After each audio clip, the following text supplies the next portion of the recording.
Hola a todos, bienvenidos a este nuestro evento. Buenos días América, buenas tardes Europa, buenas noches Australia y el Ártico. Un saludo desde La Paz, Bolivia. Soy Gabriel Mariaca, oficial de comunicación del Fondo para el Desarrollo de los Pueblos Indígenas de América Latina y el Caribe. Y les doy la bienvenida a este webinar global preparado por el FILAC y la Organización para la Cooperación y el Desarrollo Económicos, que tiene su sede en París. Este seminario debatirá in Paris. This seminar includes indigenous leaders and formulating strategies and plans to mitigate the effects of the COVID-19 pandemic.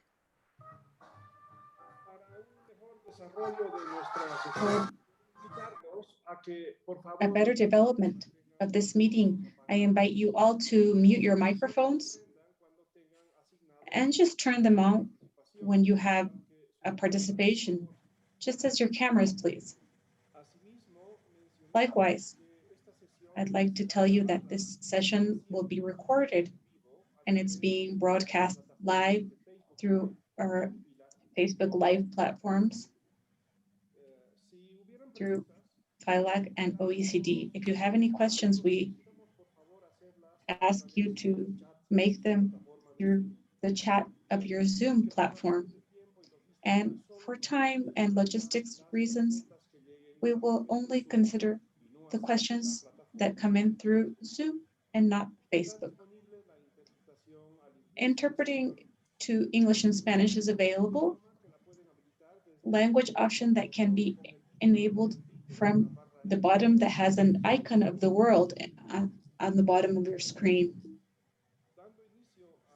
So we begin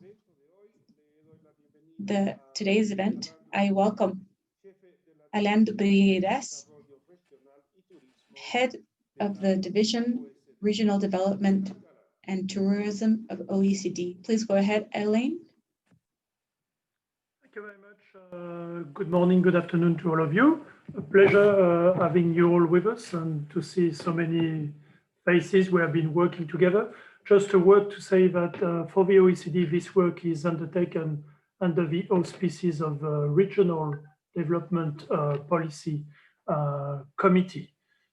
So today we'll have about 2 hours with 2 different sessions, one focusing mainly on the impact of COVID-19 on Indigenous, and the second one, which is more about policies and the type of policies that we need for now and for the future. Significant work has already been done, and we will come back to this later on in the various interventions, significant work by the OECD. We have about 170, 180 people registered. So again, it shows, the very large interest and willingness to continue to work and discuss on these issues. So as we are a bit late, without further ado, I will give immediately the floor to Myrna Cunningham, and you are the president of FILAC, and you're also an indigenous leader coming from Nicaragua. Myrna, you have the floor. I guess you will speak in Spanish. Muchas gracias. Thank you very much. Naxa al sutra lamkulatara maiblikisna. Les saludo desde mi pueblo, el pueblo Mixquita. I greet you from my people, Mixquita. Un pueblo a resilient community. It has endured during this last week 2 hurricanes that have devastated the communities. Nevertheless, the people continue building and making progress in their process of acknowledgement of historical rights as the regime of autonomy. I'd like to greet you as well on behalf of the Directive Council of the FILAC. I'd like to begin by talking about the great importance of this forum that we're carrying out. Finishing this year, such a complex year, challenging one for all humanity, it's very important that we can share experiences from around the world regarding how Indigenous people have lived and faced COVID-19, but especially how we see the future. What actions must we promote considering the lessons learned in this stage? FILAC and OECD, beyond the differences of mandates or regional scopes of our work, agree on fundamental aspects because both institutions promote policies that favor equality and well-being of all people. That's why we collaborate with governments and social organizations, in our case with Indigenous peoples, and in the framework of international standards based on the collection and analysis of data and exchange of experiences and good practices. Let us remember that some of the states, part of FILAC, are members of the OECD or in the process of being members. So for FILAC, this forum must be considered as a starting point that for the beginning of an institutional relationship that we think will be very beneficial for our entities and for Indigenous people around the world. Without a doubt, the pandemic that has already exceeded millions of people has deeply affected Indigenous communities. The reports that we have published with the regional Indigenous platform facing COVID account for the effects provoked by the pandemic on communities and Indigenous peoples in Latin America. More than 400 communities have had infections, disease, and of the 800 people or communities in the region, that's more than half, in conditions of great vulnerability for different social and economic causes. But also in the reports, we have accounted for hundreds of examples of resilience and response capacity of Indigenous communities facing COVID-19, being very efficient to stop the progress of the virus and to fight its effects. If it weren't for these actions that are still developing, the Indigenous peoples today would have much more deceased with direct consequences of the virus, and also due to indirect effects such as food safety that has been severely affected in this context. In this brief intervention, I'd like to focus on what we should do on how to face the pandemics and other crises that will add to this one in the next times. In first place, we need to begin by acknowledging that the state responses and the international organisms have been insufficient. For the next stage, we need more solid responses, better prepared, that are product of a social dialogue that cannot be delayed. We need a multilateralism that is at the height of the severity of the circumstances. A pandemic that is a global phenomenon requires also coordinated and global responses, because no country or continent can be saved in an isolated fashion. In second place, we need to transform deeply and structurally the economic productive matrix that has brought us to this world critical situation. We require alternative models to the extractivist economic model that prioritizes economic profit over anything else above the nature and collective and human rights. We need an economic model that is sustainable and that benefits all people. For that, to advance in viable alternatives, we need a wide dialogue of public and private actors, national and international. We require a big debate effort to agree on concrete solutions. That's why we highly value this forum. From the FILAC, to this process, we have named it Consultation for Good Living. Each day, we are more convinced of its need and use. Along those lines, the policies, programs, and recovery actions should be implemented from an integral vision. Any proposal has to contemplate health, economy, culture, the spiritual values, if we really want to change things. For example, production not only must be with protection and with biosafety measures, but it must prioritize producing food and other supplies that help the health of people, that are sustainable environmentally, besides being viable in terms of production and commerce. There will no be guarantee for good living without a healthy and respectful environment towards Mother Earth. An important aspect should be the execution of an immunization strategy that is massive and intercultural.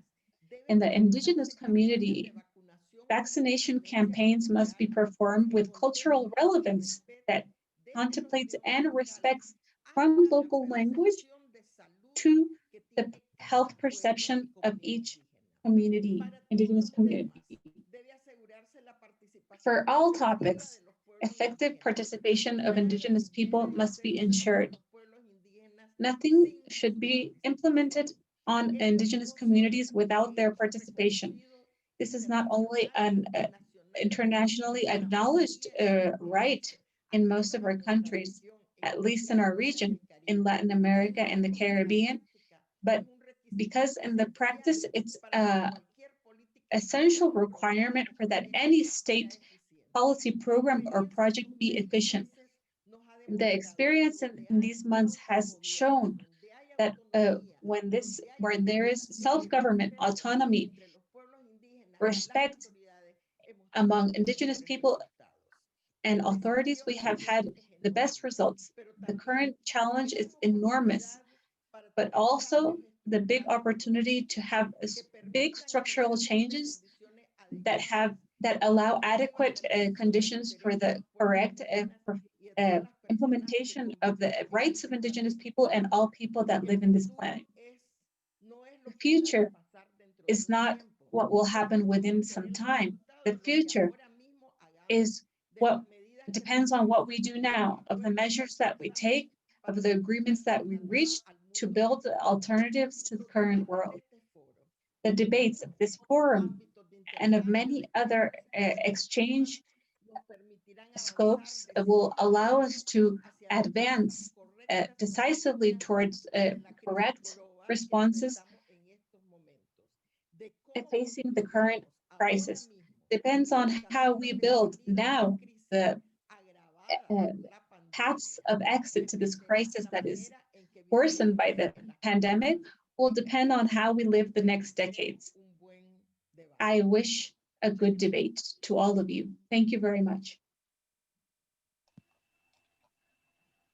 Thank you very much, Mina. You raised very important point, and we will take this further in the discussion. I would retain on my side, future is what we need to do, is what we do now, and I think this is very important. We all agree with that.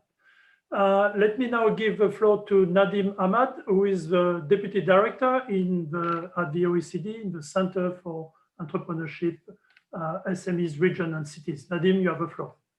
Thank you, Alain, and good morning, good afternoon, good evening to everybody. It's becoming a usual phrase now in this virtual world. I want to begin by expressing my sincere thanks for having the opportunity to speak to you today at this really important and very timely event. I'd especially like to thank the many representatives of Indigenous communities from across the world who've been able to join us today, and our friends and colleagues from PHILAC, and in particular Myrna, not only because, of course, as she said, she survived 2 hurricanes to be here today, but also I think for setting the scene with her very inspirational speech, and of course for co-organizing this event. Myrna started by talking about some of the context in terms of COVID, and it's almost a year now since the outbreak of COVID-19 in Wuhan, and that feels almost like a lifetime ago.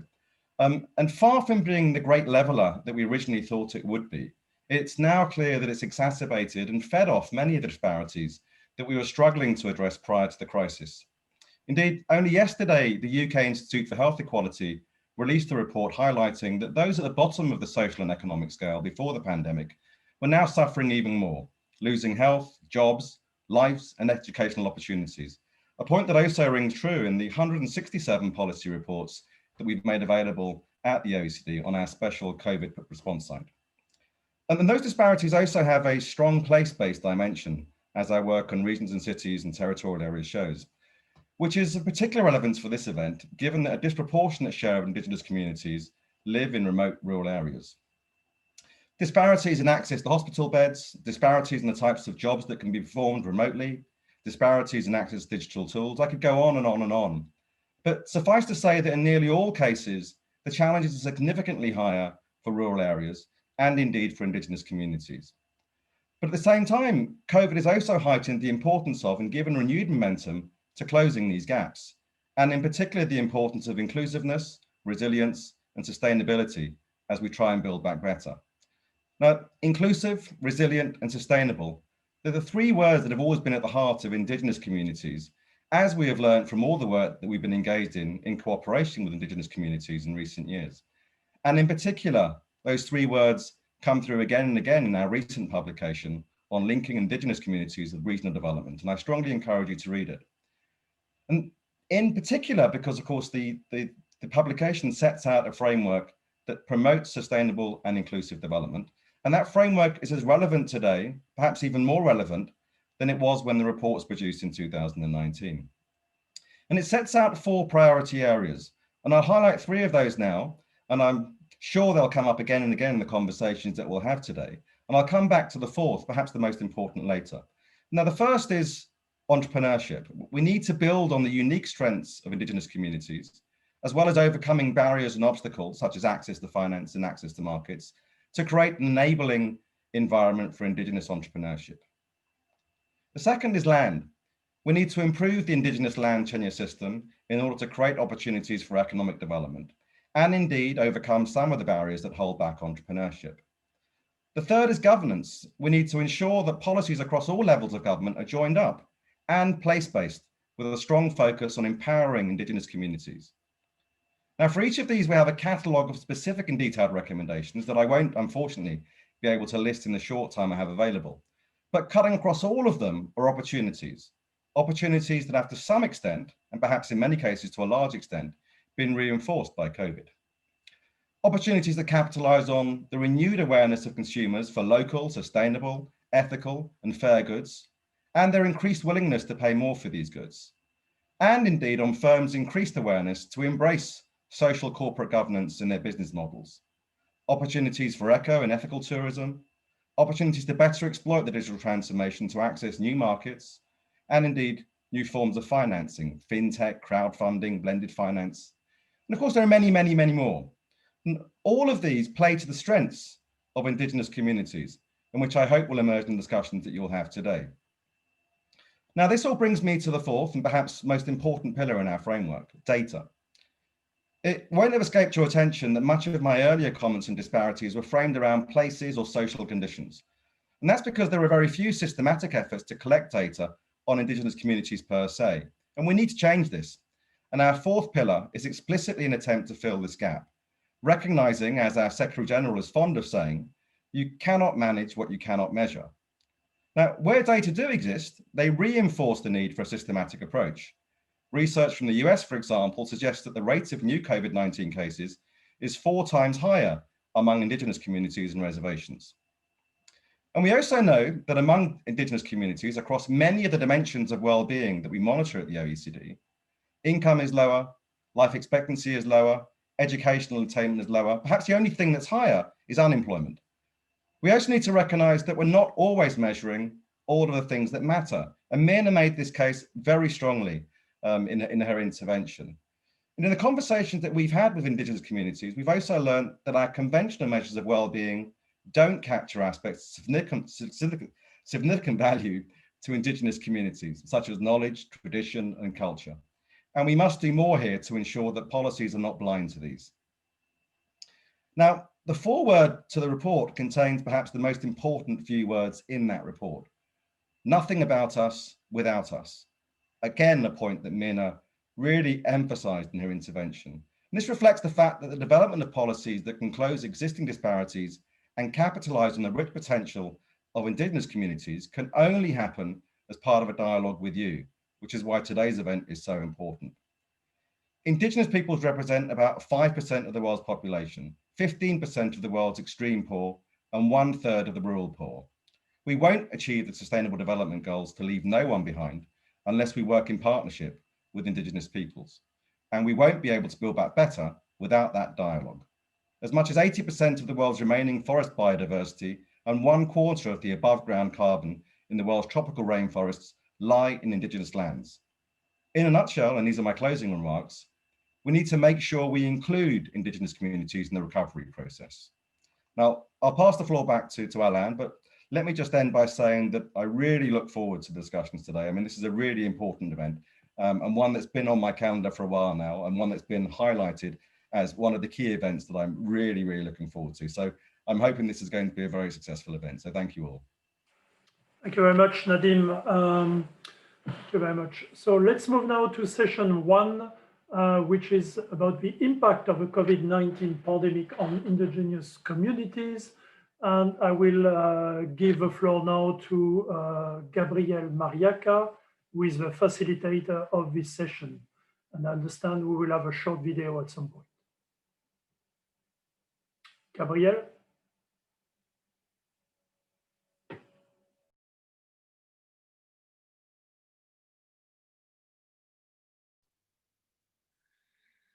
Bueno, ahora comenzamos con esta sesión. En la primera sesión, el día de hoy vamos a tener dos. We will have today 2 sessions. This first session, as mentioned by Elaine, will deal with the impact of COVID-19 in Indigenous communities, and we will establish with the participants which were the main challenges faced by the communities and what are their short-term effects. We will also know what is the policy of priorities so that these Indigenous communities mitigate the effects of COVID-19, and if these actions, policies, and programs satisfy the specific needs of these communities.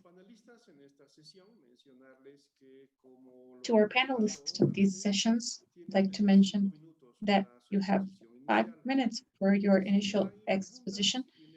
If there are any questions, you have 1 minute to answer them. I will direct them in the precise moment to whom concerns or who has been assigned the question. And if there is none, there will be lastly a second round of 2 minutes for a final reflection or commentary.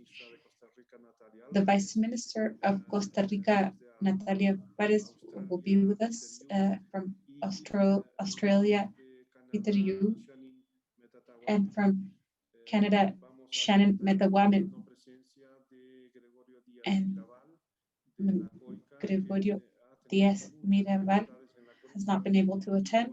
He has had connection difficulties, and will not be with us today. Next, I would like to present a video prepared by Philip on this reality about what has been lived throughout this year with the pandemic.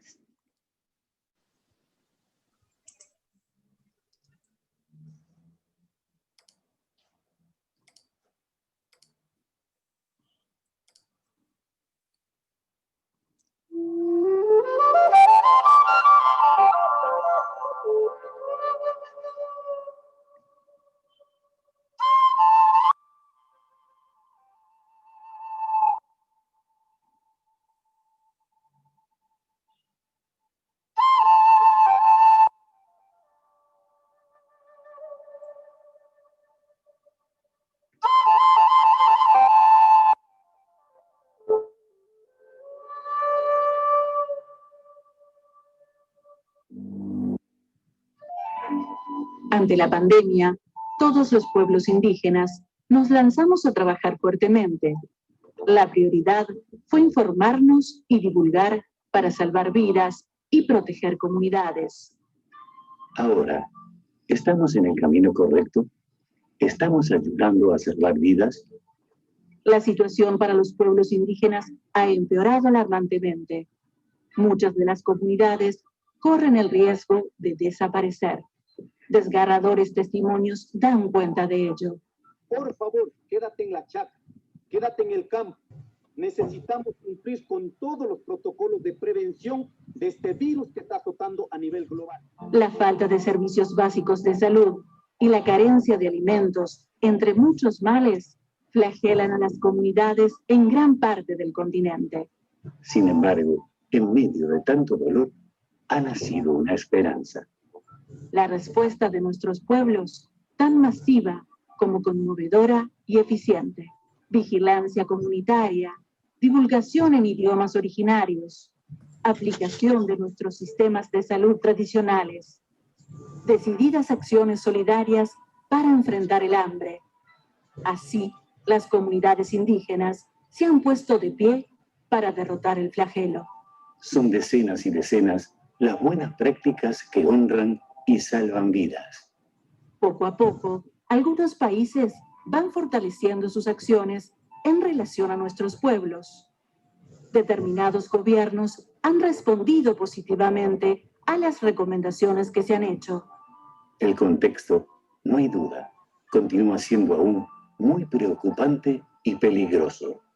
Los esfuerzos de la plataforma indígena regional han permitido conocer mejor la situación de nuestras comunidades y también orientar algunas respuestas de las instituciones estatales. Es así que entre todos y todas vamos sumando para salvar vidas y proteger comunidades. Debemos hacer mucho más. El virus es implacable, porque más que vulnerabilidad, los pueblos indígenas han demostrado resiliencia en varios siglos de pandemias y esta no será la última vez. La vida urge, la concertación para el buen vivir está en nosotros. Juntos, todo es posible.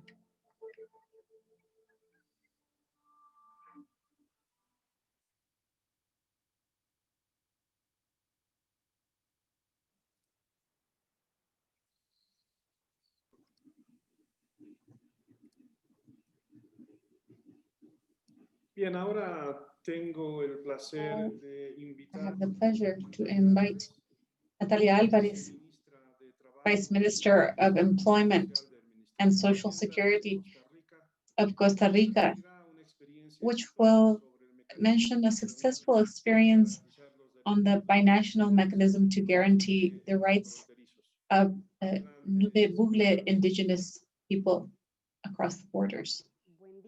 Please go ahead.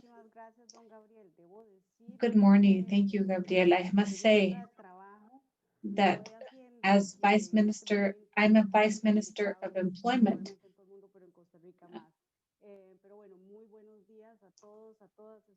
Good day to everyone.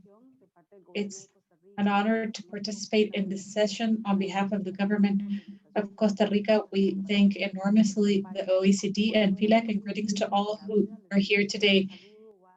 This greeting goes from Costa Rica and the beach on the south, and from in our country. It's enormously important to share this experience, transported experience with the Nave Bugle community in the closing of the frontier. In the case of Costa Rica, the pandemics, as many other countries, has affected deeply employment and production. Concretely, it's important to highlight that the coffee production is nearly 2% of our GDP, and according to the historical calculations, nearly 20% of the man hours come from the community of Nave Bugle, which reflects the economical impact it has for them. Because of these factors, it's a highly important economical and social process for our country. Costa Rica, as many countries, took different measures to face the pandemics, among them closing the frontier. At the same time, in the district, it has not only had a complex scenario due to COVID, but there has been damages in highways and infrastructure because of the hurricanes that have recently affected the region, as this president said before. So today we'll present a binational mechanism between Costa Rica and Panama that was made in dialogue with the Republic of Canada, as well as the district, and on a national level. It was done on institutional level with different institutions and local governments of the private sector. Next, please. With that, we have taken measures so that people can gather and collect coffee in a safe manner from exiting the district, transferring, and coming back towards their homes. So how does this mechanism work? According to what we planned, the indigenous worker of the district will have a certificate issued by the Panama authorities and a migrational paper that will have to be presented in the frontier. Also, vital signs will be measured and symptoms related to COVID-19. If there is none, then the procedures will continue, and the mechanism to establish the traceability, the sanitary traceability, will be issued that will allow protecting their health during their stay and guaranteeing a safe return to their district. The mechanism includes the issuance of an identity document, the guarantee to social security inclusion, which is financed by the Costa Rican state and the Institute of Coffee, register physiological science in the Panamanian territory and the frontier, and a sanitary. There must be obligatory quarantine, and finally, the daily report to each sanitary authority through an application designed especially for this. All this supported by access to the information, cross-cultural access. Some elements that we would like to highlight is that we have generated a public policies specific for this matter. I lost the speaker. Can't hear her. She's back. As I said, some elements to highlight. We have generated a public policy that is specific and has cultural relevance for Nube Bugle community with special characteristics, and it's still being implemented, but we expect to perform the corresponding assessments.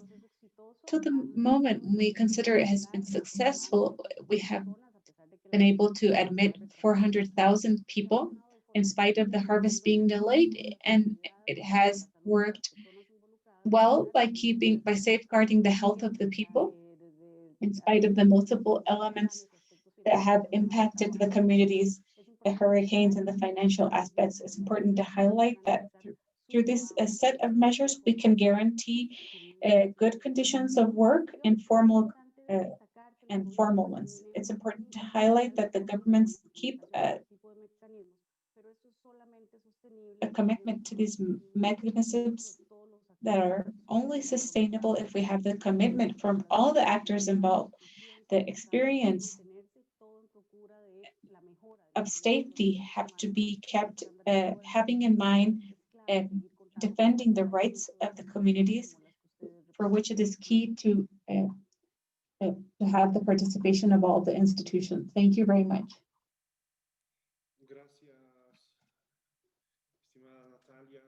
Thank you, dear Natalia.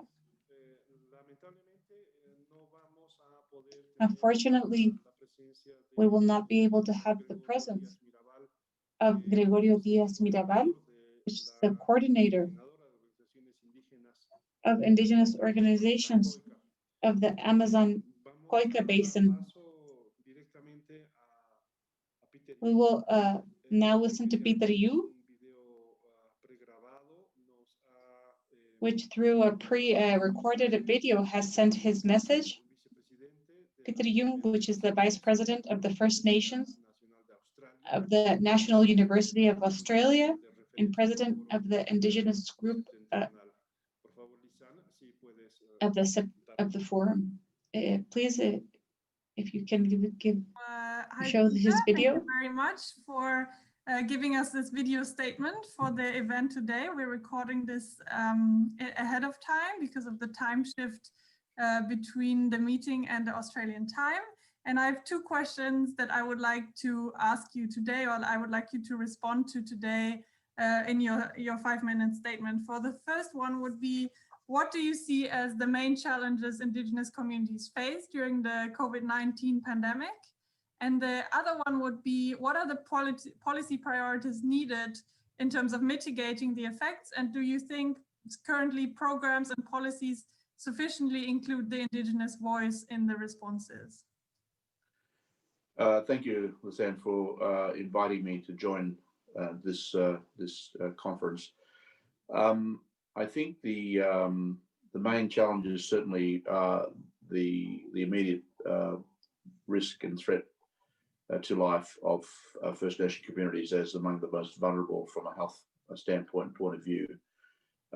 Fortunately, in Australia, the Australian government moved quickly under their national legislation to ensure that there was the lockdown and a degree of control from those Aboriginal communities, particularly in the rural and remote areas, of restricting access and travel.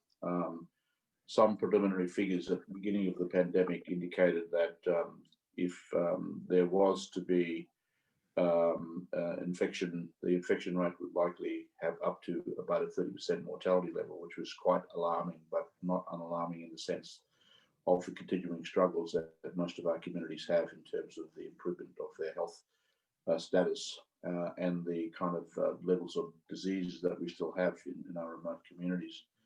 I suppose the irony of this pandemic is a crisis is that what it has done is to show up the existing crisis that's always been in our communities for many, many years in respect to the lack of proper health services to the communities. So I think that's the first thing. I think the immediate impact is obviously to ensure that the security and safety of our communities.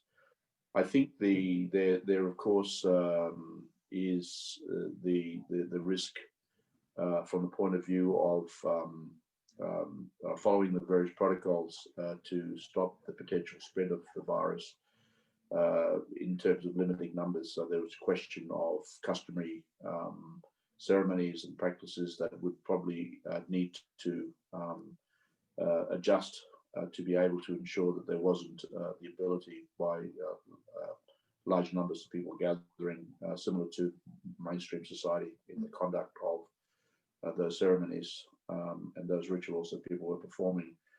I think also as it impacted on the broader community, similar impact would have had on the Indigenous communities in Australia in terms of movements, in terms of connection to family. Obviously, culturally, we're very much tied to the whole notion of the relationship, the kinship system, in the way that our social structures are established, in the way that we're also obligated to engage with our people.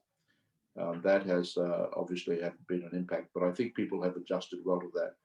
The long-term impact really is more to do with the challenges of how do we look at the existing policy and programs as they remain inadequate in terms of Aboriginal people being able to control the nature of their lives. The question of housing, I think one of the critical areas that again emerged was the complete lack of inadequate housing, the level of overcrowding in remote communities.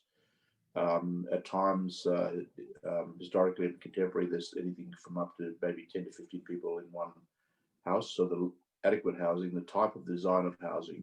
So the question of being able to isolate and distance potentially is non-existent. The ability to actually have the services to manage the pandemic, had there been the infection levels in communities, would have been challenging in terms of the infrastructure required and the human resources to be able to adequately deal with it. I think what that does show up again is the current inadequate programs that are not there, but also the continuing domination of government services in the codependency, the necessity for Aboriginal people to control and manage their own services, and to look beyond that in terms of how do we start to build the infrastructure to, particularly the economic infrastructure. I think that the whole question of economic sovereignty for our people is pretty fundamental towards mitigating the risk into the future. Our ability to manage and control access to our lands, our ability to be able to activate the assets that we have to our advantage in relation to generating an economic return, and being able to ensure that the cultural and social values and practices and our sacred sites are protected by our own people who have that responsibility and that inherent responsibility and customary responsibility to be able to do that. I think the opportunity really is there in a post-COVID recovery environment to negotiate a redesign of the delivery structure of the programs that specifically look at building the independence and self-determination and building the capacity and competency in the way that our communities are governed. So I believe that there should be. I'm not confident that's going to happen. I am involved in providing advice at a senior level to the Northern Ministerial Forum about greater participation in the economy by our communities across Northern Australia. Unfortunately, that's gone by the wayside at this particular time. I'm hoping it's not forever, given the effects of COVID and the inability to travel and to meet as regularly as we should be able to. But I would hope, and we're certainly pressing, that the government also contemplate, and I don't think we're just hoping, we really need to do something ourselves in the way that we engage with government about the post-COVID recovery phase. So there's still a fair while to go to be able to get to the stage where we're confident that things will be done. Otherwise, we'll find ourselves in a rhetorical environment where the situation doesn't change very much at all. Okay, thank you very much. I think that was really insightful, and you covered everything that we've asked about, and this is a great addition to the panel.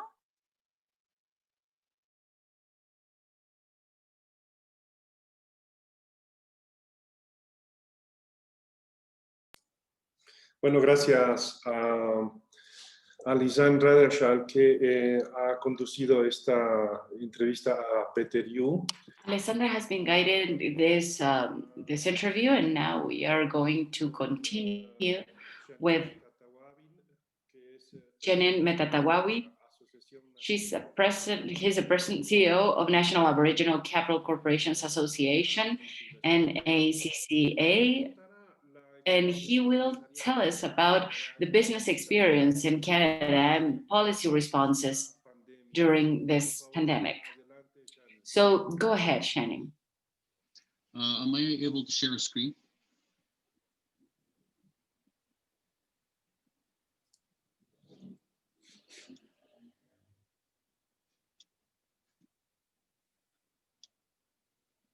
Is the host able to allow me to share a screen? I think it'd be better.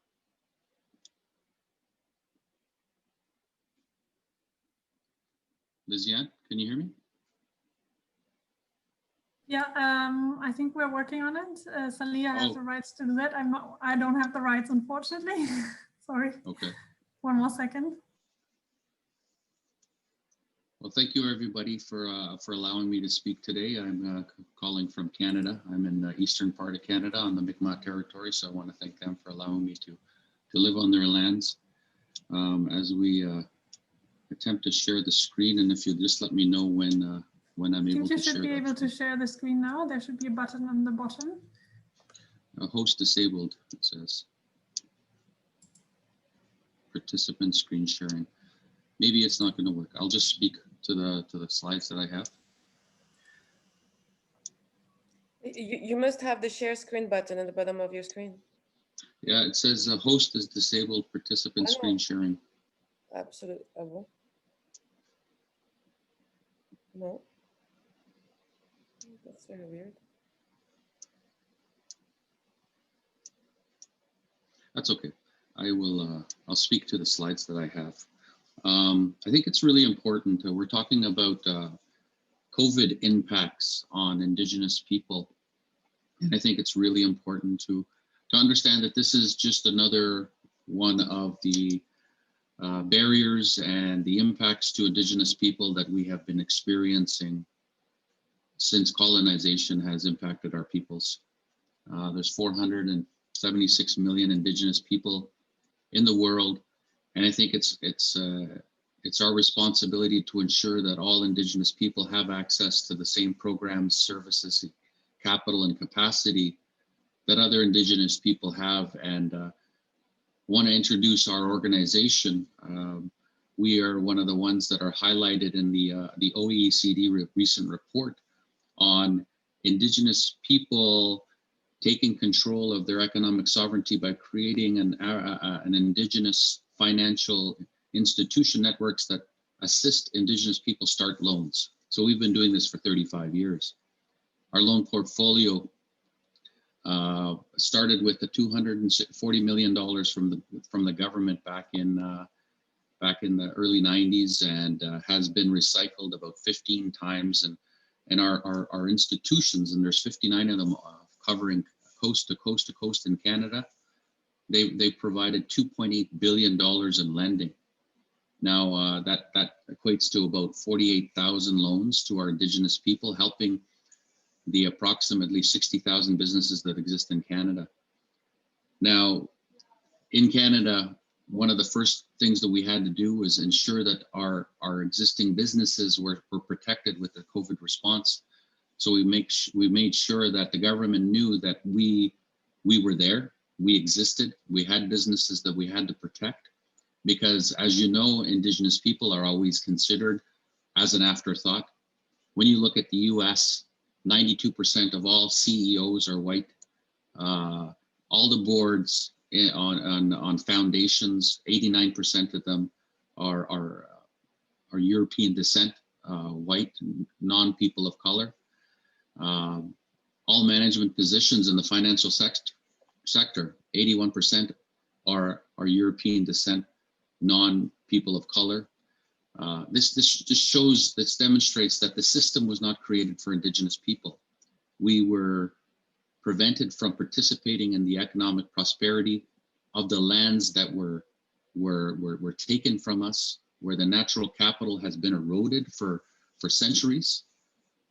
And we need to start to organize. The United Declarations on the Rights of Indigenous People highlight that we need our own institutions, and we need to be the ones that lead and plan for our economic prosperity and our sustainability. Now, our organization, we have financial institutions that I think would work in other parts of the world. If you have a financial institution as close to your people as possible, you develop deep social connections to those people so that everybody trusts you. Within Canada, our communities feel connected to those financial institutions in a cooperative sense where they feel owners of that. So that's led to 98% repayment rates in our financial institutions.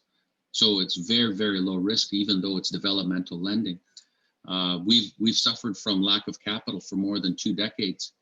And we're going to be launching an Indigenous growth fund to provide access to capital that'll allow private sector to invest into our community.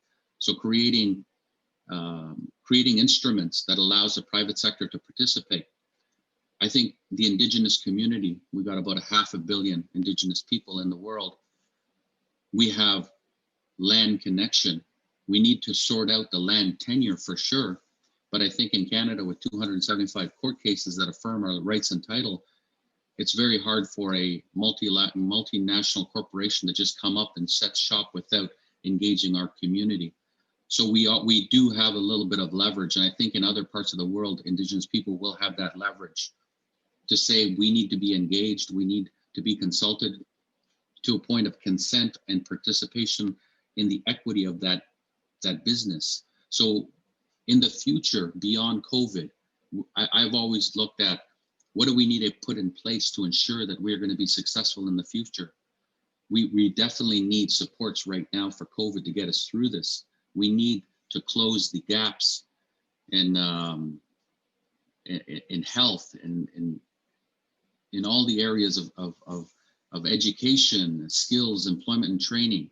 And definitely our infrastructure. In Canada, we need about $100 billion just to make sure that we have the same standards as any other Canadian to turn on their tap of water and drink it. We still don't have that to this day. So we have a lot of barriers in place, and to get us to a point of economic prosperity requires us to have access to procurement. In Canada, they just issued a 5% target, not unlike the Australian model. And we're also looking at creating a supply nation type organization to manage and to facilitate accessing procurement in Canada. We still need to ensure that our infrastructure is sound. Education and skills, we need to improve that. We need an economic strategy as Indigenous people, and we're in the process of working on that. And we need access to capital, not just private sector capital, but also the enablers for that capital to be deployed, because it takes a lot more money to deploy money into the Indigenous community because of its rural nature. We need people to do that. We need infrastructure to do that. So we need enablers from governments to support this process, because they've been the ones that created the barriers all these centuries. So it's time to come to the table to allow us to be part of the prosperity. Thank you very much. Gracias, Shannon, por tu participación. Tendríamos la ocasión. Thank you for your participation. Hacer una pequeña sesión de preguntas y respuestas, pero me indican que estamos muy ajustados en el tiempo. We have a Q&A session, but we are very adjusted with time. We will close the Zoom session at 12. I'd like to invite Natalia to a second intervention with her final notes. Please, Natalia, do you have any comments or important recommendations for us? Well, thank you very much. The experiences that have been shared are very interesting. Basically, from Costa Rica, we'd like to present this experience because we consider that many things can be done. And as said before, it's necessary to modify what we've been doing and our style of work to an alternative model. We think it's possible to produce, but at the same time, we should respect the individual and collective rights, and not only facing COVID, but towards the future. And this has been our bet. This mechanism is the result of an evolution that has had a legal development that has passed its resolution in the constitutional room towards a reform where the express acknowledgement of indigenous rights are acknowledged, and also interpreting the constitutionality of these aspects to have the information and make it visible to the population is a first step that we have placed our bets on through this traceability tool that has been developed with the support of OEM and from an experience lived in Guatemala. I think the horizontal cooperation and the shared experiences make it very important to achieve these new forms of doing things. Those protocols place the health and of people, health and safety as a priority from a multi-level participation and binational one. So it's good to consider that this is a long-term process in place to guarantee employment conditions from vulnerability conditions. So it's a different way to do things and going towards the concrete aspects that we can implement to guarantee the rights of collective groups and individuals. Thank you, Natalia. That's precisely what we're doing in this session, share a series of experiences and knowledges, and it's something that we should not stop doing in these circumstances. Shannon, you have some final comments. Yes, last year at about this time, we presented to the OECD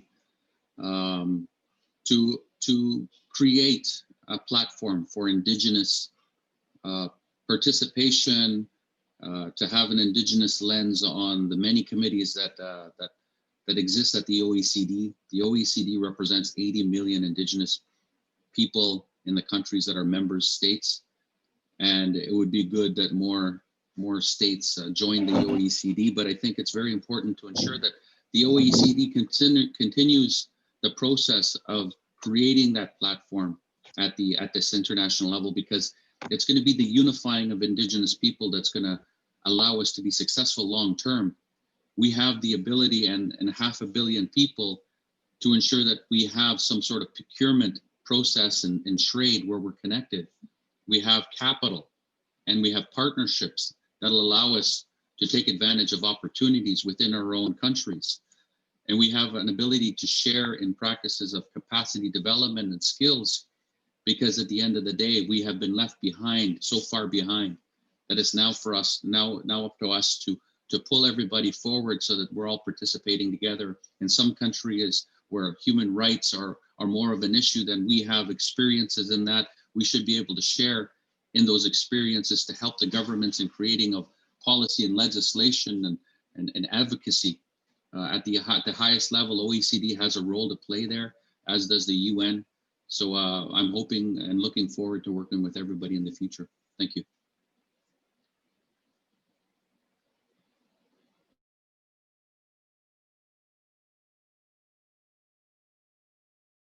Gracias, Shannon.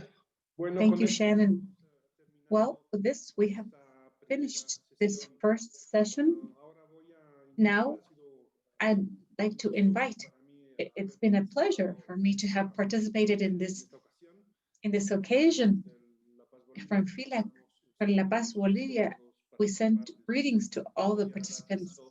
Now, I will give the microphone to Lizanne Radershaw, who will continue with this second session, dealing on the priorities for future policy priorities for Indigenous communities. Please go ahead, Lizanne. The mic is yours.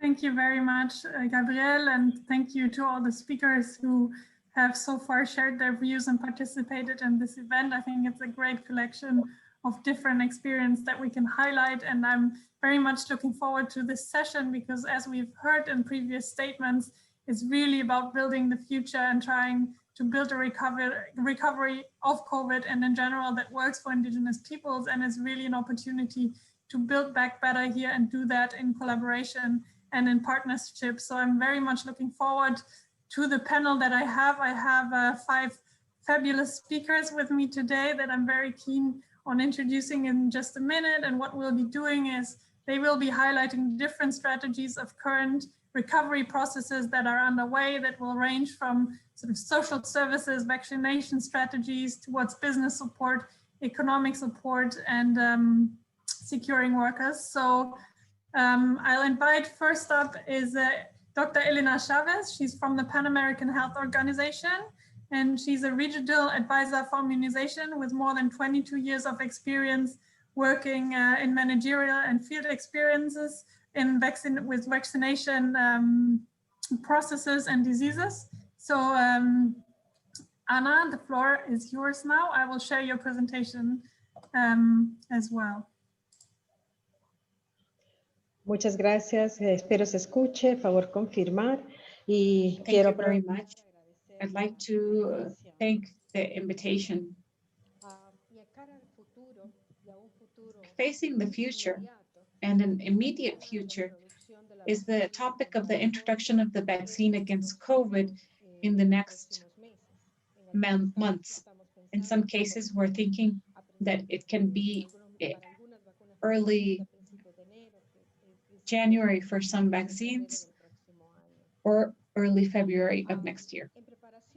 In preparation for this introduction of this vaccine, if we can go to the next slide, please. It's important to know the background. And in that sense, next please, it's important to remember the huge amount, the vast number of vaccination campaigns performed in Latin America, including the vaccination of indigenous people. Countries of the region of Americas have developed important vaccination campaigns where millions of people have been vaccinated, men and women of different ages, of course, children, against measles, rubella, and the earlier pandemics, yellow fever. And we have given an excellent example with the vaccination of more than 100 million people in the South Pole, in countries that use the vaccine against influenza in the South Hemisphere. This has given us in the South American region a number of lessons learned that have to be considered in the introduction of this vaccine. With this context and considering that these lessons learned, we have considered for the definition of policies and strategies for vaccination to be implemented for the introduction of COVID vaccine. And in that sense, the countries, of course, have the responsibility, direct responsibility and leadership through their health ministry. But there are from the OMS and all the strategic vaccination partners, a coordination, world coordination, global coordination, and regional one to define which will be the framework for the assignation of the vaccine. Also to define strategies, recommendations, and policies. And for this, there is at the OMS level an advising committee, but also there is a team that will meet tomorrow called the Technical Advisory Team, or TAG, and each one of the countries in the Latin American region has an immunization calendar that's supporting the health authorities in their decision making. Likewise, in this process, it's important for you to know that the regulatory authorities are participating. As we have heard recently, that FDA has approved a certain vaccine, and these mechanisms exist in each country that are responsible of approving the vaccines that each country will be using. With all this, going from national regional level, each one of the health ministries will be responsible for the decisions taken, assignation of vaccines and strategies implemented on a national level, but also the decisions for each indigenous community. It's also very pleasant to share with you, let's move on to the next slide, that all these technical and regulatory aspects and administrative ones are based on a framework of values that have been defined.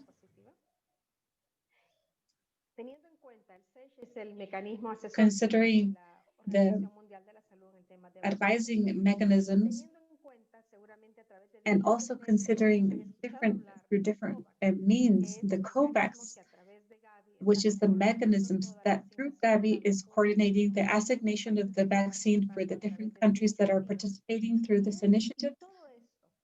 And all this considering that we will have in the beginning a limited number of vaccines, is that we will start, and the recommendation has been to start from a values framework.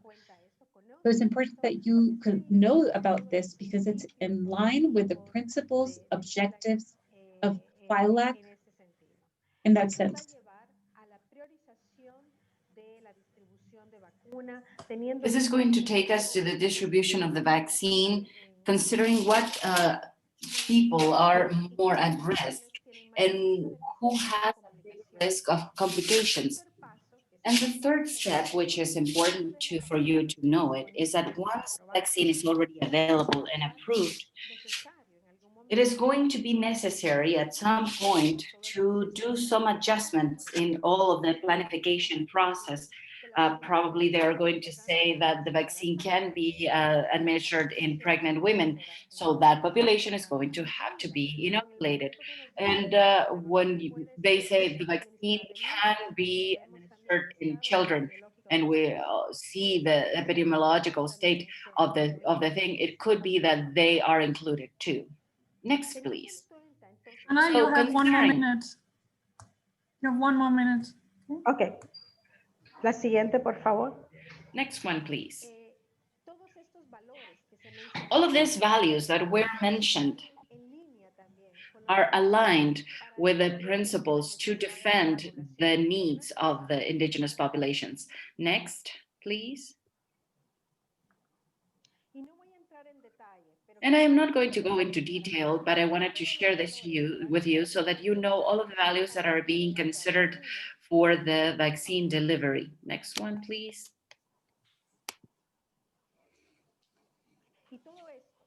And all of this framework of values is going to be reflected in the planification and micro planification in each one of the communities. Next one, please.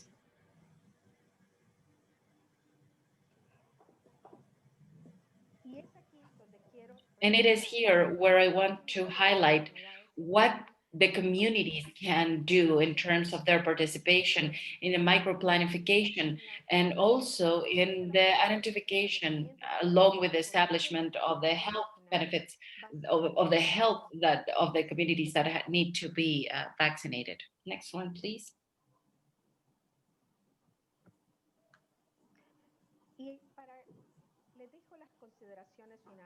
And these are the final considerations, but I also want to share as an example of this consideration, an important example that is taking place right now, and that has been an initiative from Colombia. Next one, please.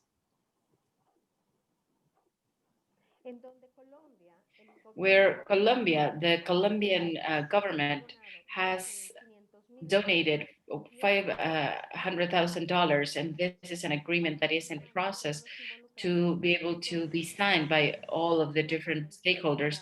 This is an agreement between the technical cooperation, the presidential agency, and the Pan American Organization Health to support the access of the vaccine in communities, in indigenous communities of the Andean community. This is like a seed capital that is going to be used to start the vaccination in these communities. Thank you. Thank you very much, Ana, for this contribution. Muchas gracias, Ana. And with that, I will move on to the next speaker of the session. It's Stefan Michaelson, who has been working already with us on multiple occasions on this dialogue for Indigenous economic development. He's a member of the Sami Parliament of Sweden already since 1993, and now he's the chairman of the Committee for Business and Traditional Livelihoods in the Sami Parliament in Sweden. And he will tell us a little bit about the Sami recovery process. Stefan, the word's yours. Thank you very much. Can you hear me? Yes, perfect. Okay. Your Excellencies, distinguished guests, ladies and gentlemen, sisters and brothers, greetings from Sápmi. I would like to thank the organizers for the opportunity to bring forward some thoughts about prevailing conditions during society's shutdown, but also about the possibilities that can be sensed in the distance. The Sami people, our culture and livelihoods are often missing from official statistics in the Kingdom of Sweden. It is as if we are not such a valuable part of the dominant society that there is a need to report the existence of our culture and traditional livelihood in the statistics as well. But when there is the darkest day, it can lighten. Exactly 1 week after I was elected as chairman of the Business Committee in August 2017, an invitation arrived to participate in the kickoff for the OECD project. It took place 19 September 2017 in Vendeke First Nation in Canada. And on March 27, 2019, the OECD launched the report linking the Indigenous Sami people with regional and rural development in Sweden. In short, the report recommends these conclusions: to strengthen policies and programs, for example, by including the Sami in regional development programs and rural development, addressing obstacles in regulations and economic conditions, strengthening support opportunities, and understand that investments in Sami culture and education are investment in economic development. It also means to strengthen the links between the Sami and regional development work. In May this year, the closure of certain parts of society's normal activities had begun, but then the Business Committee chose to carry out a survey with 12 relevant questions addressed to individual Sami entrepreneurs. The online survey could be answered between the period of June 24 to September 1st, 2020, this summer also, that is. The survey could be answered by everyone, and it was voluntarily. A total of 122 people responded, and this is not the maximum number that could be achieved, it was the minimum number. We have now answers to questions like this. Has your business been affected by the corona pandemic? 52% is answered yes. Has your company applied for financial support due to the corona pandemic? 85% answered no. How has your customer base been affected? 88% answered it has decreased. How has your turnover been affected? 94.4% answered it has decreased, etc., etc. But how do you deal with the effects of a corona pandemic as in your business? 66% answered I am trying to develop a current business. And what you need to have for support for your business based on the current situation. Competence development and investment report was the highest number. And thanks to this OECD report and among other items as the survey conducted during the summer, we now have better opportunities than before to be able to retain and develop small-scale Sami livelihoods, and this in the middle of the growth economies Europe. Sami Parliament Business Committee presented these views and included a total of 4 political documents that strengthened our case to the Ministry of Enterprise and Innovation this previous Friday, the 11th December. Never before have we with such clearly stated facts, partly about the importance of indigenous livelihood and partly with facts about how extensive this culture is, to a Swedish ministry.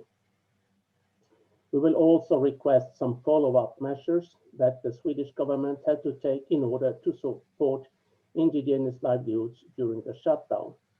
What we learned and what we will take with us is the demand and request to be able to present reliable and trustworthy facts about our indigenous livelihood and the economical footprints that we create also in the midst of the growth economy here in Europe. It is crucial that we can establish the data for our indigenous people and livelihoods and can own and control the right to them. We also observe the resilience that's inbuilt in an indigenous culture and livelihood, but that's not any news to us. However, there is also a need to deliver these kind of facts to the dominating society and state agencies. I would like to thank you so much for the attention. Thank you.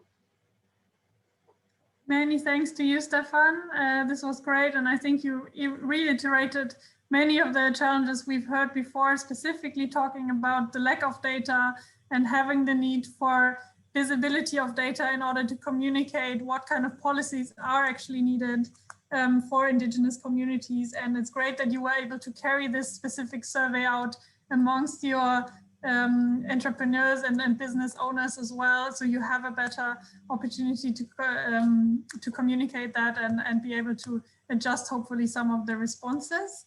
I have a lot of questions, but I think we'll move on a little bit to the next speaker now. The next speaker is Hortensia Hidalgo from the Network of Indigenous Women for Diversity. She's also a spokeswoman for the Autonomous Council of Amaya in Chile and the Women's Network for Biodiversity in Latin America and the Caribbean.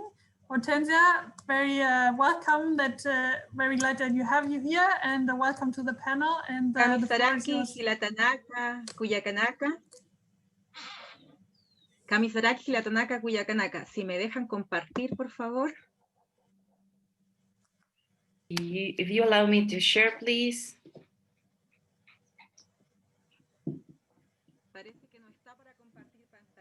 Apparently, I cannot share the screen. About biodiversity in Latin America and the Caribbean, I want to thank you all for being here. For the indigenous communities and for indigenous women, this last times of COVID have been difficult. About, first of all, not being able to be valued, about the knowledge of the indigenous communities. And I want to talk about this specifically because the economies, the indigenous economies, are totally related with the indigenous knowledge. And what is the indigenous knowledge? It's all of this knowledge that is transferred from generation to generation that are of collective right and that belong to the indigenous communities. And indigenous knowledge is in the plants, in the food, in the selection of seeds, in everything that happens around us. So it is very important to consider that the indigenous knowledge to be a reference, to be able to palliate what is coming after COVID. And it is also important to highlight that regretfully, the extractive industry did not paralyze in times of pandemics. They continued, and that is what is important today. The policies of government, the government policies need to be stopped about the extractive industries that are regretfully damaging our territories. On the other hand, it is also important that in the activation, the economic activation that is taking place in the countries also is related to previous consent of the indigenous communities for them to be able to be part of the different decision-making processes, to be able to deal with the effects of COVID. And well, to start digging in the topic, I still cannot share my screen. I wanted to show just a couple of images. We have enabled your screen sharing. You should be able.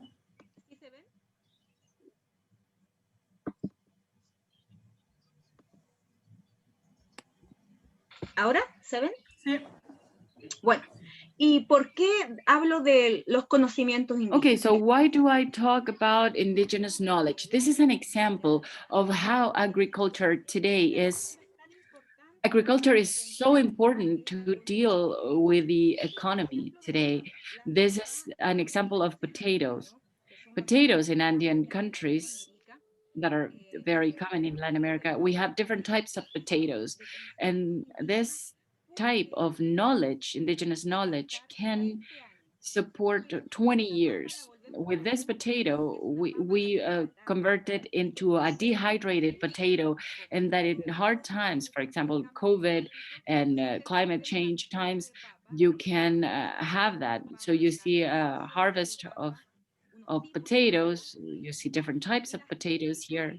And the techniques that we have, these are like Andean refrigerators where we put the potatoes once they have been gathered. We also have the spiritual aspect. This is related to a very important relationship to be able to live, because our view of the economy is absolutely different. It's a relationship with the Mother Earth. The good living also needs to have a relation with the Mother Earth. And this is a way, a traditional way of dehydrating potatoes. With your feet, you start taking out all of the water, and with the high temperatures of the day and the low temperatures of the night, they get dehydrated. This is a millenary practice. This is the end point, which is the end product, which is papa chuño, chuño potato. We can have it 20 years. For 20 years, we can use it. So this is a model of how indigenous knowledge can help us to deal with COVID and climate change, and how everything is going to how we're going to be able to deal with everything, because we as indigenous communities are always dealing with difficult times. And I wanted to show you this because the governments, the state, the international cooperation, they all need to consider indigenous knowledge for everything. Economy is always going to be based on indigenous community and the indigenous knowledge. And today, agriculture is very important. And we have the same thing in other models that in Abdayala and Latin American, they're doing with medicinal plants. And we need to rescue that. We need to value that. And we need to make it massive. And for that, we also need to help so that in the different products that the communities have, they can help to have direct sales. And we don't have the case in which they lose a lot of money with the people that always get a profit from the sales of the indigenous communities. So it is important to access markets directly. And the government needs to implement supports to have these direct markets and to be able to work with the communities directly. There is something that affected the communities a lot, and it was tourism. This is also related to the indigenous community. So what is happening is that they're being adapted to agriculture and to other types of things, the ones that were dedicated to tourism. So I want to reiterate this. Indigenous knowledge is very important. Their wisdom is so valuable. And I want to consider the position of the women, the indigenous women as conveyors, as protectors of this knowledge, to be able to preserve life and to preserve the food. And with this, we are going to be able to balance what is going on, but also we are going to maintain our food sovereignty. Thank you.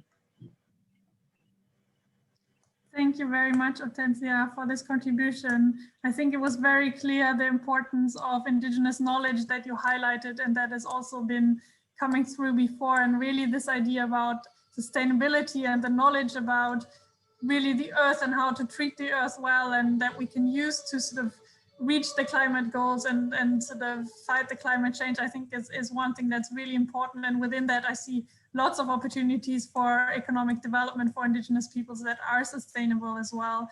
And with that, I move to our next speaker. Hortensia, you can take down your screen now. And the next speaker is Martin Oertz. He's from the ILO, where he serves as a senior specialist for equality and non-discrimination. He's a lawyer by training and is working for the ILO since 2001 and working specifically on international labor standards, human rights, and has a focus on gender and indigenous peoples. And Martin, I very much welcome your intervention now. Thank you so much, and thank you to all the speakers that have shared so much of interesting initiatives and knowledge about this topic. It's a pleasure to be with you. I will be to the point and brief, also to help moving us through the program. I would like to focus on a couple of practical experiences where, as the ILO, we have worked with indigenous communities around employment and decent work. So these are issues that are all connected to what has been discussed already. First of all, it's very interesting, and we have a recent report about this, that indigenous peoples have higher employment rates than other parts of the population, and this is due to the fact that they're very much economically active in many ways, but often they are not employees or employed workers, but they are independent workers, small enterprises. They work with their land and territories, so they are very active. And they are in the labor market, but often under conditions of disadvantage due to the difficulties accessing training, accessing finances, and so on. No? So this is a very important first lesson. The indigenous peoples are interested in developing, in moving forward based on their assets that they have, which include, of course, traditional knowledge and also land and natural resources. So that's a very first important point, but nevertheless, many indigenous workers, men and women, they also combine traditional activities with more modern forms of income, or let's say with different forms of income in terms of working in enterprises, in agricultural, big enterprises that come into their areas and so on. This is the whole area of workers, protecting workers' rights. That is also one that becomes more important when we speak about employment and decent work for indigenous peoples, including fair wages and this sort of things, or also protection from harassment and violence of indigenous women going in sectors in the local economy or moving to urban areas. Now, these are the broader questions here. But I think that by giving just a few examples, I think it becomes very concrete. No? In Bolivia, we have been working with indigenous women that move from the high areas to the urban centers and work as contractors in the construction sectors. We have brought them together with the local chambers of commerce, and they created a platform connecting these women with employment opportunities. At the same time, there was a capacity building in occupational safety and health, and also forming an association of indigenous women construction constructors that then collectively engaged and also were starting a collaboration with actually trade union movements in this sector. So this is one area where indigenous women moving in a non-traditional sector and become entrepreneurs and provide services in the construction sector. You know, that is and by doing so, we have also improved their wages because of the difficulties, the gender dynamics. Often indigenous women contractors were actually making lower income from the same work that they were doing. So this is one example from Bolivia. In Guatemala, we have been working with indigenous women from the Maya people, and they have then created a network of indigenous women's entrepreneurs, and they were working with the local chambers of commerce, who have helped them setting up their business as a legal entity, but also connected them with partners in the private sector to a website. And so they are now really a startup, I would say, a cooperative that are in clothes, in ceramics, and other where they combine knowledge also with modern forms of marketing them through a website. They have now a small shop at the airport in Guatemala, and they are connected to the global indigenous business network, which they will also use to commercialize their goods beyond the borders of Guatemala. So this is another where, of course, the skills element comes very importantly in, because it's combining traditional skills based on traditional knowledge with modern skills, the digital economy. And I think here I want to bridge to the issue of skills. No, I think that is also for the policy discussion very important, and even for us in the ILO, we were promoting vocational training and skills in line with labor market needs. So this is where the economy is booming and where the future jobs will be. We try to create those skills. Now, this is not really working in the context of indigenous communities in many ways, because this is so the skills development should be more based on what is already there in assets, in contribution, and that could be combined with new skills that allow also basically the capitalizing on the traditional skills and knowledge in the economic system. So this is something that needs a little bit of reversal, because if you only develop skills in an area where the economy of a country has the most prospects, we are also not capitalizing of local economic development that is increasingly also contributing to green jobs at the local level, including, of course, tourism that was already mentioned. Finally, I wanted to, the third one thing that came to my mind that I wanted to mention is that it's infrastructure.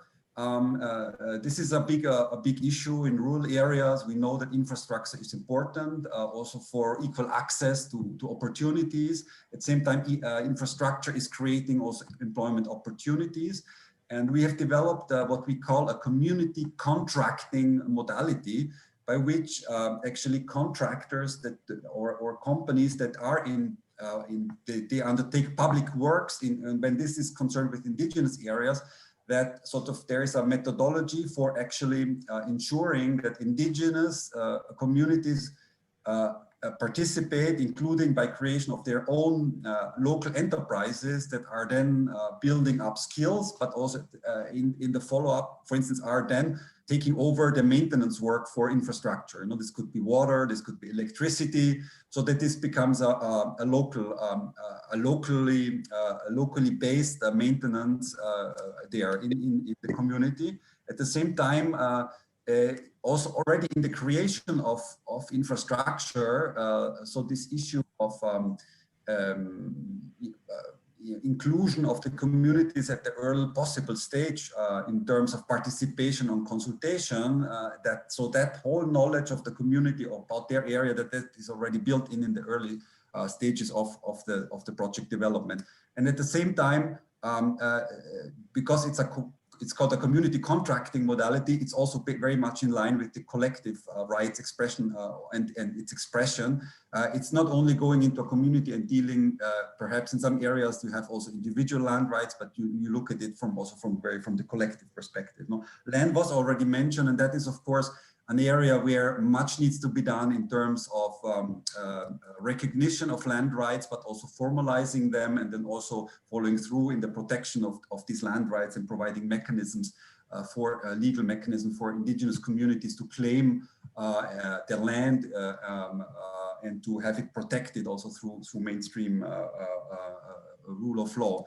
And so that's very important. And the final point that I have really is participation and consultation and seeking consent. These are fundamental issues there, and there is a good number actually of OECD countries that have also ratified ILO Convention number 169, which will deal with these issues right at the center.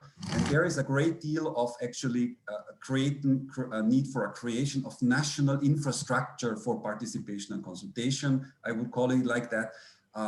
Convention 130 is 30 years, 169 is 30 years old, but in many countries we do not see yet the transformation of the state in terms of the administration, in terms of support for enterprises, in terms of inclusion of indigenous communities and through their representative institutions in the decision making, including about local and regional development plans. Now, this is a very big work in progress but needs to be kept in mind that there is also in terms of creating public institutions, public administration. Martin, we need to move on, please. Your last sentence, please. Yes, so this we need to work more also to incentivize governments to invest in their public institutions that they can engage in a structured institutional dialogue and participation with indigenous peoples in the countries That's really the final plea, and more of that and policy recommendations are also in our report that the link shared through the chat. Thank you so much for the invitation. Thank you very much, Martin, for your contribution. There are a lot of interesting examples. I think it's always good to hear these examples because they are very concrete and help you sort of to capture really what the problem is or what the solutions are. And what I hear a lot in these is sort of the connection of people and bringing them into the system, building networks, linking them up with trade unions, linking them up with other institutions, Chamber of Commerce, so they have this the opportunity to really be part in the economy, and also sort of obviously the mentioning of skills and participation in infrastructure developments is also key, and we also have written about this quite a bit. And now, last but not least, I'm very pleased to have Pamela with us. Pamela Villabos is the Senior Officer of Social Affairs of the Population Division of the Economic Commission for Latin America and the Caribbean. And she will be giving us the last presentation. Pamela, the floor is yours, and I think you have the ability to share your screen. And one more thing, maybe for the participants, please feel free to put questions into the chat. You can put them in English and in French to the speaker, English and Spanish, sorry, French also if you want. Yeah, so if we have a little bit of time for question and answers to the speakers after this last contribution. So please don't be shy, and this is an opportunity to engage with them. So Pamela, now there you go. Thank you very much, and Lisanne, and thank you very much to the organizers. I will be using my own presentation because I changed it. So I will start to share the screen now. Buenos días a todos. Un saludo. Good morning to everyone. Greetings from our Executive Secretary, Alicia Bárcena, who could not be here today. But, well, she sent me. So here we are. Can you see it well? Yeah, you can make it full screen. Tratando. Perfecto. He cambiado un poquito la presentación. I've changed the presentation a bit after hearing all of you. It has been a very interesting exercise for me, listening to so many different perspectives. So I will give some ideas that I think could be contributions. Some are new elements, and there are a lot of coincidences with the presentations, earlier presentations. So I think that with this shared diagnosis, it will be easier to make some progress. To remind you that the political and social context of the pandemic is marked by many challenges, among which is the multilateralism crisis mentioned by Mirna at the beginning, and challenges as the climate change that affects disproportionately the indigenous communities, in spite of the fact that they do not affect the climate as others, and they're the most affected ones. And the main aspect here is the privilege and inequality culture that is nevertheless what has been most evident with the effects of the COVID pandemic. I'd like to add this point that has not been mentioned before, which is there is a high inequality point that is subestimated regarding the richest percentage of our region, 1%. We know that Latin America and the Caribbean is the most unequal region in the world, and even without considering this invisibility of the richest group, where there could be some clues. In all our region, more than half of the population does not have work, health, or contribution coverage. And in the case of indigenous people, the situation is worse in many senses regarding poverty levels, as in different integration to the work market. They have a higher insertion than the rest of the people, non-indigenous people in most of the countries, but it is done in conditions in more precarious conditions, as we can see there on the slide. It has a lot of impacts in older people, where we see over-representation of the indigenous numbers in the non-contributive pensions, and then lower representations in the contributive pensions that we know that are in crisis in many of the countries of our region, and are behind some of the indications that are most felt by the social movements in our countries.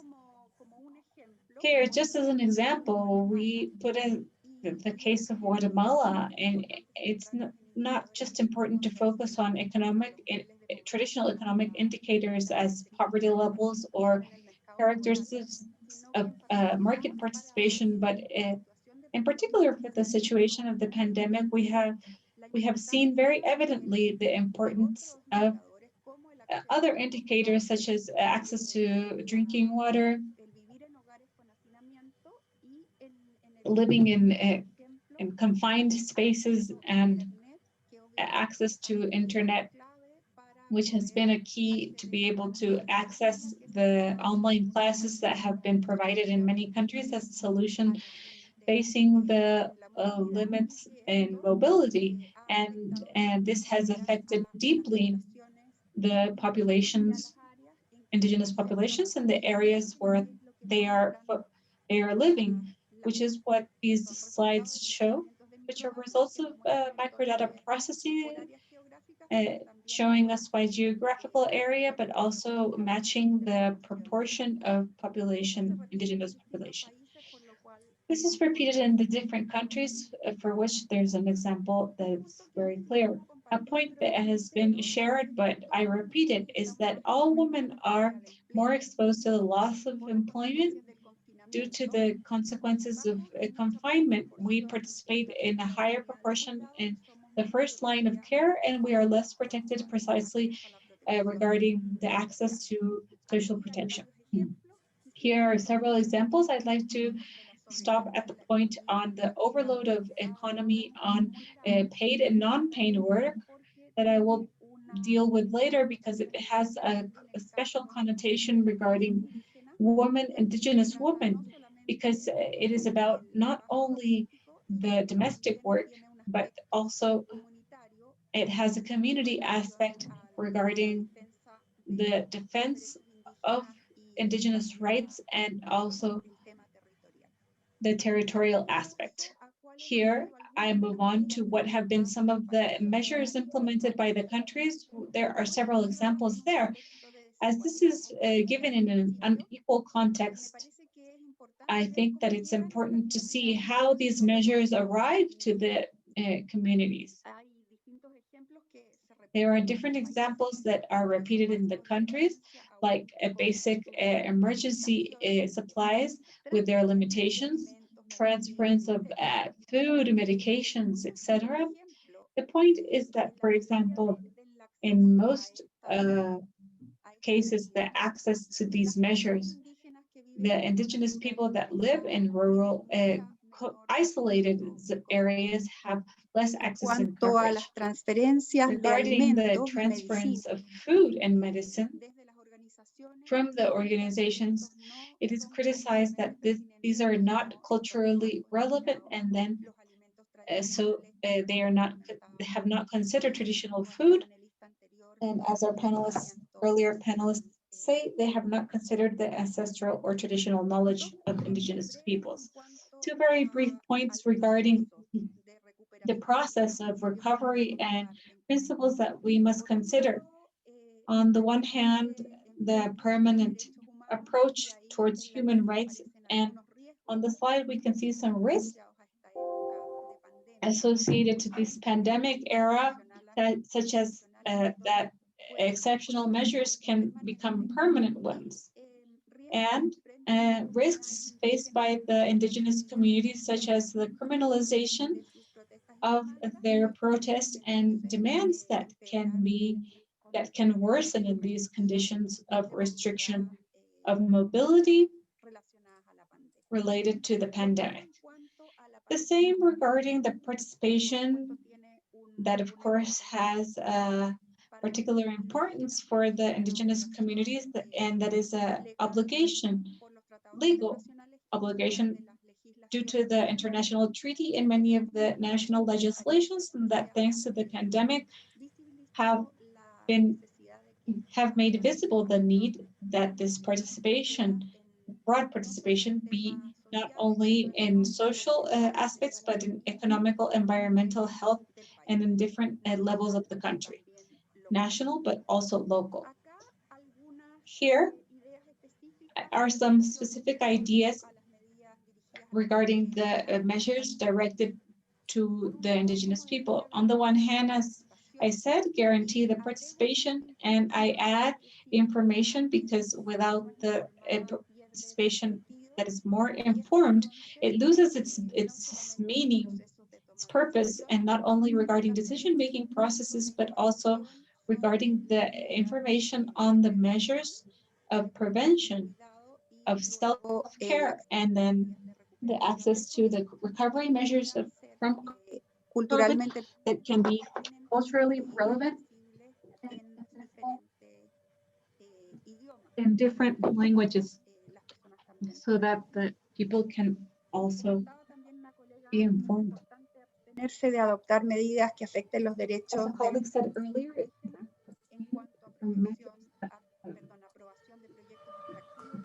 that are not approved. La pandemia no se puede hacer estos procesos de consulta. During this process, we cannot make these consultation process. Conocer las dinámicas demográficas específicas de to acknowledge the specific demographic dynamics of indigenous people. As the rest of the population, the older indigenous people are mostly women, but have these specific characteristics of the domestic workload that I mentioned earlier. And it's also important then to notice what are the characteristics and needs of the people that live in cities and in rural areas or isolated, which would be different, and we cannot apply the same measures for all. Luego, just because they Thank you, belong Pamela. to I an think we indigenous need to community. close now. You have one more sentence. Perfecto. Paso aquí, entonces. I was saying, and I move on to the next slide then. Some ideas regarding how the recovery stage looks like to support small companies and cooperatives of indigenous people and promote the empowerment of indigenous women as the employment of young indigenous people and implementing necessary actions for protection of the land and territory as a necessary tool for the development of these productive measures that are sustainable. I will leave the presentation with the organizers for their further reference because there are a lot of information that can be and with this propone la CEPAL en términos generales, no solo para los indígenas. CEPAL in general terms, only for indigenous people. Thank you very much. Thank you very much, Pamela, for this insightful presentation. I think what was really key in this is how you showed that there were different measures taken by the government, but that actually they are not matching the needs of indigenous people right now, or they're not reaching them because they don't have access to them, which is something that is quite crucial. And also it's music to my ears that you say there needs to be a specific approach looking at the rural and the urban in different contexts and like different geography, which is something that the OECD has been reiterating a long time when we talk about this place-based approach is really about looking at the place and deciding based on the situation, on the characteristics of the place, on what the right policies are.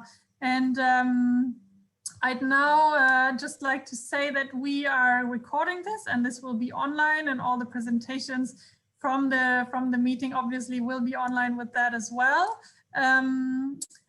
I am just wondering if there are any questions we haven't received. I haven't seen any in the chat. Are there any questions? Otherwise, I would like to invite all the speakers to give a final comment, maybe commenting on what they've heard from the other other participants. So we will start again with Anna and then move to Stefan, and in the same order that we've had before. So you each have 1 minute of a final remark. What do you want to sort of give us as a message into this afternoon? And please be brief, because we're already behind time, and after that we will move to the closing statement. So yeah, your final words, please, Anna. Sí, en mi mensaje quisiera resaltar la invitación. In my message, I would like to highlight the invitation to be able to participate in the planification process and micro-planification in the micro-territories. Each micro-territory covers each health institution.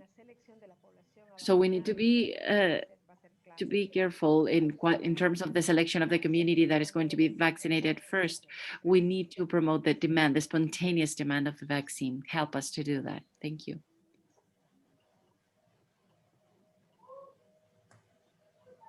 Stefan? Muchas gracias. Thank you so much. I heard several times the need to involve Indigenous women in decision-making process, and I can echo that. And it's a need for the world, for the global world, to involve women in decision-making process, and especially Indigenous women, to be part of to create a better world, better future for children and grandchildren. And it's also needed to reduce or to eliminate domestic violence, since it's harmful for all societies. And since we are just a few days ahead from the dawn of the Aquarius, is this not only a wish, but it's a hope for the future. Thank you so much. Thank you very much. Next one is Hortensia. Bueno, solo mencionar que esta pandemia. I just wanted to mention that the pandemic came to show us a reality that we knew as Indigenous communities, that we have low access to water mainly, and water is a human right. It has to be understood like that. They send us to wash our hands, and many times we do not have access to water in the communities. So that needs to be considered, and the vaccine should get to all the sectors, to all the Indigenous communities. It doesn't matter how far away they are, because there are territories that sometimes you think that they do not exist, but they do exist, and we need to take them into consideration. Thank you. Thank you very much. Next, yeah, Martin? Yes, I just wanted to mention that Indigenous peoples have been excluded for time immemorial from access to public services, to opportunities. And so the word of social distancia social now that we have heard now in the context of COVID is something that Indigenous peoples are living for many, many centuries. And this is a special rapporteur on the rights of Indigenous peoples have said this, that this is la distanciación social. That's actually a term that describes very well what we have to overcome. We have to have public policies that become more inclusive, and we need to work with Indigenous peoples, organizations, women, youth, Indigenous persons with disabilities to overcome that hand in hand. Thank you very much. And then we have Pamela.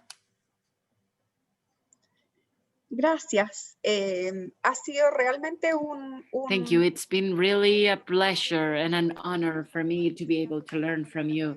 I want to greet Sami, because you have a special place in my heart because of the things that I have seen there. And I wanted to add something that has not been commented on in this panel, and it's the importance of disaggregated data. Not just in terms of census data, but also administrative records and all of the data sources that are used for following up the different people that has been sick and that have died afterwards, and the ones that have recovered.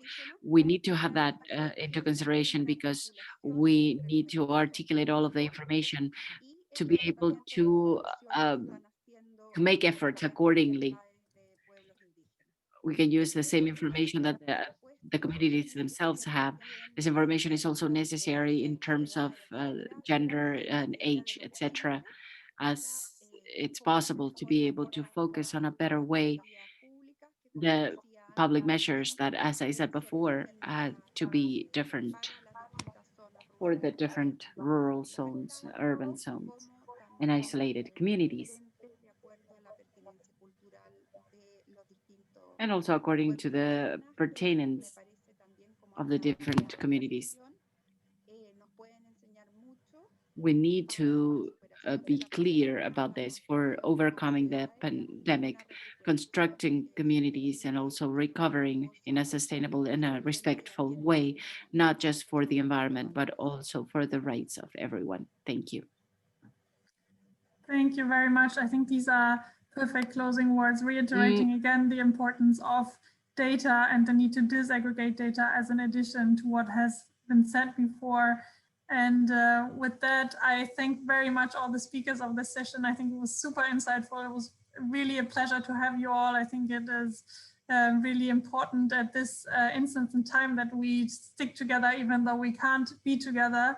And with that, I give the words. I would like to give the words to the last commentators from FILAC and from the OECD. Enrique, who is the head of the rural unit, you have the last words before we move to Alvaro from FILAC.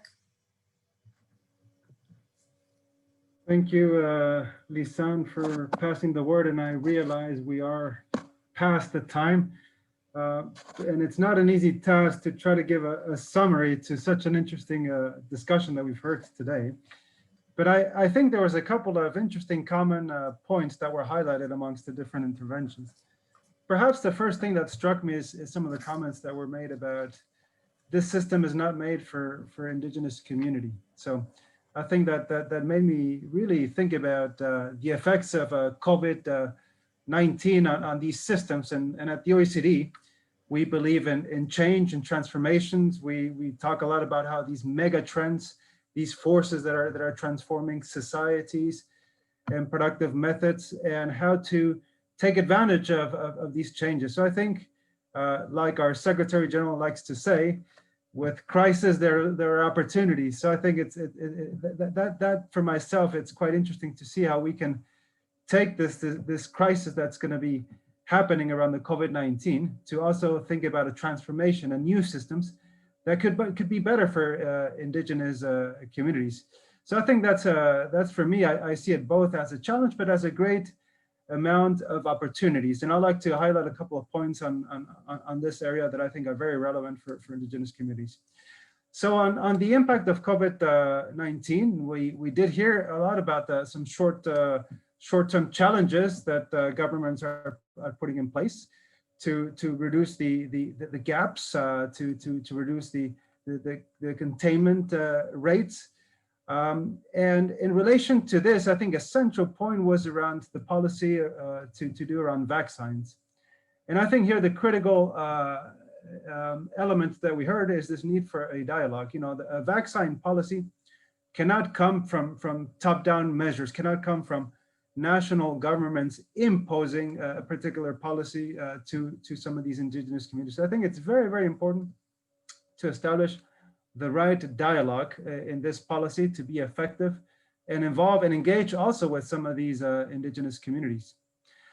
And besides a little bit the short-term needs, I think what strikes me is on the long term, we heard a lot about common challenges. So here, the two sentences that strike me most is the need for self-determination. So the need to come up with new systems that can bring self-determination to some of these indigenous communities, but also improving their capacity and their ability to realize some of these new visions of self-determination, also giving them the tools so that they can pursue their own goals and natures, which is much in line to a lot of this report that our Deputy Director Nadim said at the beginning. We also heard about the need of tackling what we call enabling factors. So we heard a lot about the skills, vocational training, and something that struck me a lot is this concept of indigenous knowledge. So this is a very intangible asset that I think is very common to indigenous people, and is an asset that hasn't been fully recognized and taken into account in some of these development visions. Another important element was the availability of data. What we cannot measure, we cannot improve. So there's much more need to get more data information, and infrastructure as well. Something that we didn't hear a lot that is very much in line to our discussions with COVID-19 is the need for the new digital infrastructures that will need to be deployed. We've seen how teleworking is going to be arriving to a lot of our societies and places. So I think the topic of how to also think about digitalization for Indigenous communities and how can we develop strategies that can take advantage of the new technologies that are unfolding is something that wasn't discussed that much. On our side, we think I was very pleased to hear the lessons both from Canada and from Sweden on the reports that we did, the case studies that we did some years ago. We have helped in the advancement of these policies. We were very happy to do this event along with FILAC, and very much would welcome to try to do some more work in Latin America. I think that's an area that on our side we'll be keen on deepening a bit more. In terms of the next steps, I think from our side, we would like to produce a summary record of this discussion. I think there's a couple of very interesting conclusions that are put out on the table. So we hope this is not an end of itself, but a beginning of raising awareness across some of these areas during COVID-19. We take the comments from our Canadian counterpart on this call for action with this network within the OECD. Just to announce that we have programmed the launch of our third case study, the Australia review. That's going to be either late January or mid-February. And our plan is to, after the launch of this event, to go back with this network and to come up with some concrete actions on this regard. So that said, I think those will be my concluding remarks, some of the takeaways that I take from my end. Thank you.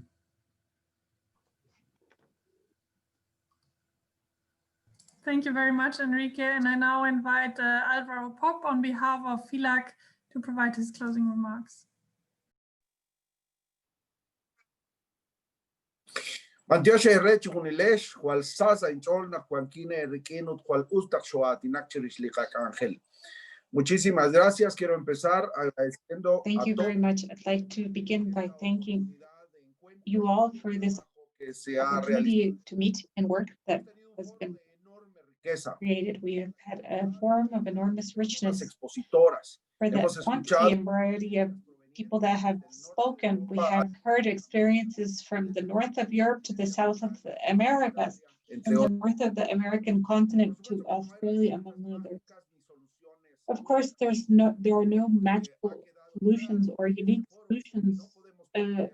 What has been clear in this forum is that all the experience accrued by each community and society in these times, and those lessons must be learned and broadcasted and must be part of our information analysis that allows us to find more responses to the virus and its impacts. Some important lessons that I allow myself to rescue from this long encounter, an essential one, that it's indispensable to strengthen the government's capacity for everyone's care, because these impacts finally affect us collectively. We acknowledge the innovative efforts from some governments to provide a prompt attention to Indigenous people, but unfortunately, these are the fewest cases. It's necessary for more states to follow this example. In many countries, it's important to open new spaces of consultation regarding the fiscal resources, the availability of these. 13,000 million people that will million available for recovery will be always insufficient, and there will always be a critical distribution. The strength of the social, political, and economic systems is in the development of a citizenship and the universality of that capacity. This should be proven, especially in the recovery actions that are culturally relevant, from the diversity to one purpose or human meaning. And in that dimension, it's urgent to identify the statistics of indigenous people. In many states, it's non-existent. They are not counted. But indigenous people have a lot to contribute from their traditional knowledge, their livelihood capacity from a holistic point of view. Today, we find indigenous people in big cities, in rural regions, and in many countries, the populations are suffering from inequality. They also have a challenge to collect the opportunities from the rural areas, from women, youth, and children of indigenous people. This is a battle, one more battle for indigenous people. They have been historically survivors. And what we have seen and known is that they're ready to continue dialogue and collective construction with the national governments, federal ones and local ones. Their messages of peace, even under the most extreme conditions of life. The recovery will be a great historical opportunity of changing the development model. For example, hunger in the world is not the result of the lack of food, but the bad distribution and access to them. Improve the strategy of the international cooperation, broaden the South-South cooperation of indigenous people, comply as a society with the commitments established within the national constitutions, and strengthen the mandate of solidarity agreed upon the government. Today, more than ever, we have seen that the culturality is something more than an educational intention. It's more than a small unit of the health system. It should be a dialogue of knowledge, a respectful exchange of knowledge, and a new way of living together. Indigenous people are a bit over 5% of the world population, and they keep a little bit more than 70% of the world's forests. This is a small sample of their contribution to the global life. This forum has allowed us to know proposals and ideas of possible routes to face the pandemics and its effects. It ratifies that it's necessary to coordinate and strengthen the contributions made by each region, each sector, in each country, because we need collective actions, global ones, if we want to win this battle. In FILAC, we have worked for this purpose, and we will continue doing so in these times. We are sure that with that process, we will count on OECD and the other institutions that have participated here to join the efforts that will allow us, along with the indigenous communities and state authorities, to find the social, economic, and health responses required in these times, not only to overcome this pandemic, but to guarantee the rights of indigenous people in the framework of development that is global and broad for everyone.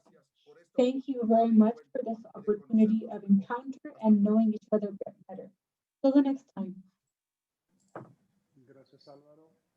Thank you very much, Alvaro, for your kind words as a closure. And with that, I think we can, I would also like to express my thanks to the fellow colleagues from FILAC who've been organizing this event with us, especially Jean-Paul and Gabriel and Rodrigo, who have been all sort of pulling the strings behind the scenes. And with that, we can close today's meeting. And thank you very much, everyone. I wish you all a good day or a good evening, wherever you might be, and hope you get well into the new year.